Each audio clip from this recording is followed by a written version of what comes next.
Hi guys, this is your kasolo Mami Lisa and welcome to my mini vlog. So, nasa part na tayo ng pagbilihan ng service ng mga anak ko. Well, actually, nandito kami kay Doc June Beltran ngayon. At ayan na nga, si single dad. Nagko-content din kami guys. So, syempre, sama na natin sa video ko si Doc.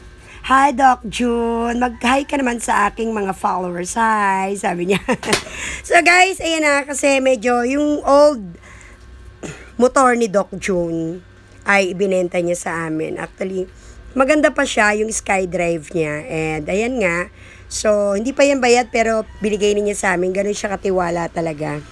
Kaya naman, napakabait talaga ni Doc June. So, syempre, dahil medyo, alam niyo na, kailangan kasi natin talaga ng service, guys. Kagaya ni Riba, pag pumapasok siya ng trabaho, ang pamasahe niya is 60 papunta ron. Although malapit lang, dahil dalawa sila ni Leonard, 60, tapos pabalik 60. So, 120, di ba? Pero dahil meron na siyang service, yan, pwedeng akong gumamit, pwede rin si Riva, tsaka si Leonard, wala namang problema. Kahit sino sa amin, hindi namin kailangan pagtalunan yan. Dahil si Antonino, may sarili naman siyang service. So, ayan, natutuwa nga sila. Tapos pinag-aaralan niya yung paglalagay dun sa, ano bang tawag dyan? Box, di ba? Hindi nila masara. Alam niyo na, pagka mga first time timer talaga, medyo na-overwhelm ka, di ba? Yung mga bagay na nagkakaroon ka. Mga small achievements lang naman, actually. Pero ako talaga, kung ako tatanungin mo, gusto ko car. Di ba? Pwedeng pang grab pagkatating ng panahon. Kasi yan pwede rin pang pang grab, pang joyride. Yung nga sabi nga nito Ngingi, sasakyan daw niya pang joyride niya pagka para may income din. Kailangan kasi may income at may pumapasok, may lumalabas. So ayan na nga, check ni ni Doc June, inaalis niya kasi talaga lang yan nakaparada lang dun sa kanyang sa kanyang anong tawag dito? Sa kanyang garahe. So binenta niya sa amin and may mga i-fix lang ng konti pero mabilis lang naman i-fix yun. Andiyan naman yung bayaw ni Press Blaso para mag-asikaso ng mga bagay-bagay. At nakakatuwa naman kasi kahit paano talagang we have our thing, yun na. Hindi na maintindihan yung English.